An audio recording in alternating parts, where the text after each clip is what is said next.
ઘેર પહેરીને નાચતેલી વાનામાં ધૂળ ઉડાડતેલી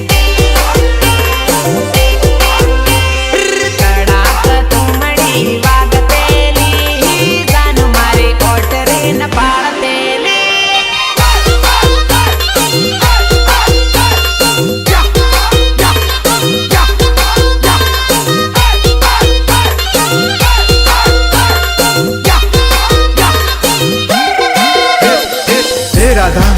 આપણા કરેલા પ્રેમનો વાયદા તું કેમ કરીને ભૂલી ગયા? તને ખબર છે તારા વિયોગમાં તો મારો જીવડો પણ જાશે. હું 7 જન્મો સુધીને તારી રાહ જોઈશ. ના વાલમિયા ના, એવું ના બોલ. બેવફા હું નથી. કાસની હે બંગડી રે બાયા ટૂટી રે